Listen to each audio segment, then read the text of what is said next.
Barry makes the call with a king 7 offsuit. Button. You've never folded it. I have folded the button. Can we rewind the tape? And Vanessa checks with 6-7 of hearts. And the flop is a king 8 deuce of hearts. So Vanessa flops a flush and quickly checks.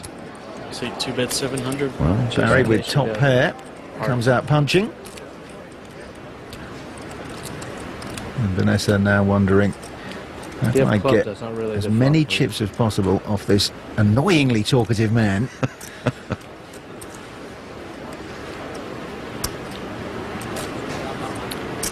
One raises. She comes straight out and raises with her flush. Barry, of course, with top pair.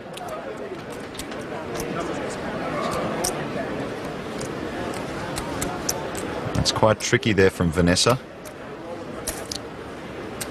See, 2 re-raises to 5-7. Look at this. Barry re-raises, Vanessa puts the rest in, and Barry calls and has a look. He's going to need running cards to make a full house, but he is well behind in this hand. So that's very good play from Vanessa. King and an 8. King and a 7. Is there any help for Barry on the turn? Ooh, there's the king. That's an interesting turn card. A king of diamonds now. Look at the face of Vanessa. She cannot believe he's peeled a card that helps him. A king, an 8 or a deuce. We'll give this one. Oh, look at that. The river is a deuce. Barry Woods has come from miles behind and absolutely crushed Vanessa. Well, you can't blame her. She really did nothing wrong there. She just ran into a buzzsaw. Runner. He even asked for it.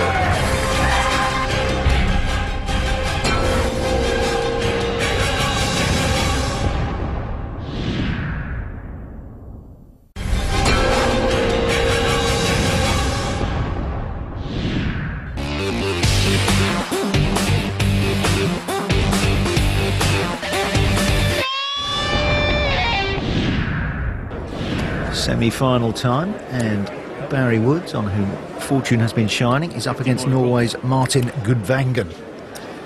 And as you'd expect, he comes out betting. He's got king 10, and he is slightly behind to the ace 3, and has now slipped a good deal further behind, getting a bit of a beady stare, and it's gone check. The turn, a jack of diamonds. Now Martin bets into the pot. That's given Woods a gut shot draw. A queen would give him the straight, and with his luck, he wouldn't put it past him. Well, in heads-up play, you've got to take advantage of your draws, and he re-raises him, so Barry's showing a little bit of power here. And it's back over to Martin, who makes the call. See, 2 calls. And we will see a river. So Barry setting up a possible bluff on the river here. Oh! 2 checks. He is made of gold, Barry Woods. Again, runner. Well, that's what happens in poker. Sometimes you raise the turn hoping for a bluff card, and there it is. 1 bet's 2,200. Bets 2,200 on the river, and Martin stares him down. Well, Martin Gudvangen would have been very well advised to see Barry Woods' quarter-final against Vanessa Selbst, since he would know that he's messing with powers he just doesn't understand. Can't see how Martin doesn't call here. That's what he does. He won't be very happy at all to see that Barry is raised on the turn with a gutser and hit. But that is heads-up poker. You do play so many hands, and sometimes raising at the wrong time really pays off. Martin Gudvangen has a typically implacable Scandinavian visage, but inside he is seething. I will play better, I promise. Barry Woods still rabbiting away. 2 raises to 600. He's raising with an interesting hand. 5-9 of hearts, and Barry makes the call with 8-10 offsuit. And the flop is 10-5-3. Each got a piece of that flop. Barry Woods, the bigger slice of pie, with top pair. Oh, Martin fires into the pot, wants to know where he stands. And Barry with top pair. In heads up, he's got to think he's good. Will he raise here or will he call? Raises to 1600. No, he raises. Not wasting any time.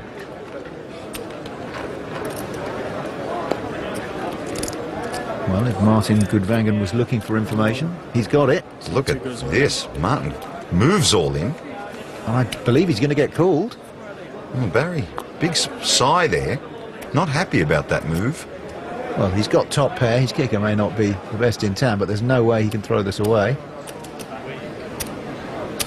You've got to hand it to Martin. He moved in quite confidently, so he's made Barry believe that he's got a very strong hand. But he does, in fact, call. So could this be round one right here? The fact that it's best of three, I think, would encourage Woods to make that call. He knows he's going to get another bite at the cherry. He's going to need to see a 9 or a 5 on the turn, or running hearts. The turn is a king of clubs.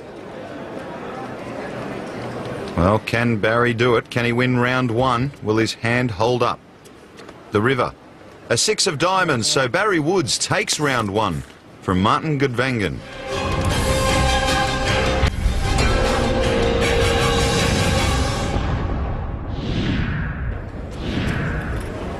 100 to go. Do or die time now for Martin Goodvangen. He's 1-0 down, but he'll like this. He's got ace-jack, and he has Woods with ace-8 dominated. C2 goes all in. Call. And it's all in and call. Well, Martin Goodvangen, a big favourite here to double up through Barry in round two. He's fallen on hard times, but hoping to turn it around. But as we know, Barry's been running hot in this heads-up challenge, so he wouldn't feel too confident, even though he's well ahead. Let's see what the flop brings. And that's a monster flop for Barry Woods. Well, what a flop. 5, 6, 7 flop gives Barry a lot of outs. He can catch a 4, an 8. He's up and down. A 9, of course, gives him the top end of that straight. The turn. A 3 of spades. That's no help. A 4, an 8 or a 9. And Barry Woods will win 2-0. That's illegal. You guys can't call out cards and get And the river is a 2 of spades, so that will do it for Martin Goodvangen. His ace-jack is good. But Barry Woods still has plenty of chips. Covering 510,000 square metres, the equivalent of 2 city blocks, Melbourne's premier entertainment complex is recognised as the largest and most diverse in the Southern Hemisphere. Crown's integrated facilities feature Crown Casino with 350 tables and 2,500 gaming machines. Visitors can stay at Crown Towers, a 5-star ultra-high luxury property, and Crown Promenade, a relaxed, affordable, contemporary accommodation. As well as gaming, the Crown Complex also has more than 40 restaurants and 30 bars, as well as 2 nightclubs. Add in an extensive collection of international designer boutiques, 14 cinemas and a live entertainment theatre, and you have one of the best and most luxurious properties anywhere in the world.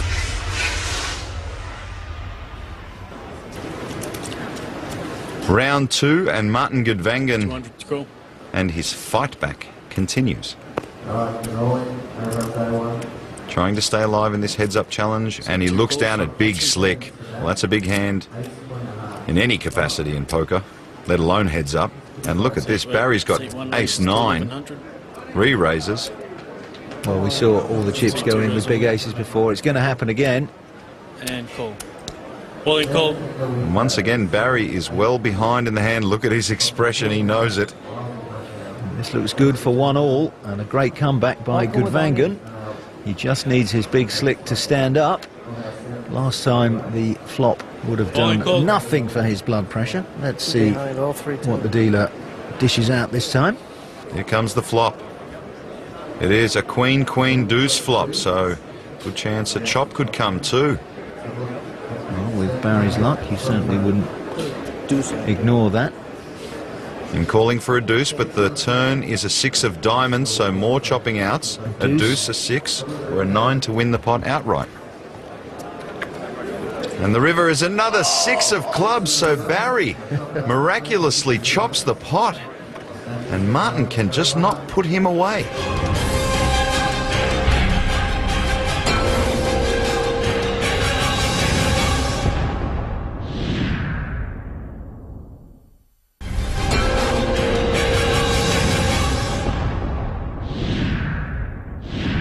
Welcome back to the Aussie Millions at Crown Casino in Melbourne, Australia. We're getting to the business end of the Heads Up tournament. Let's check out the action at the table.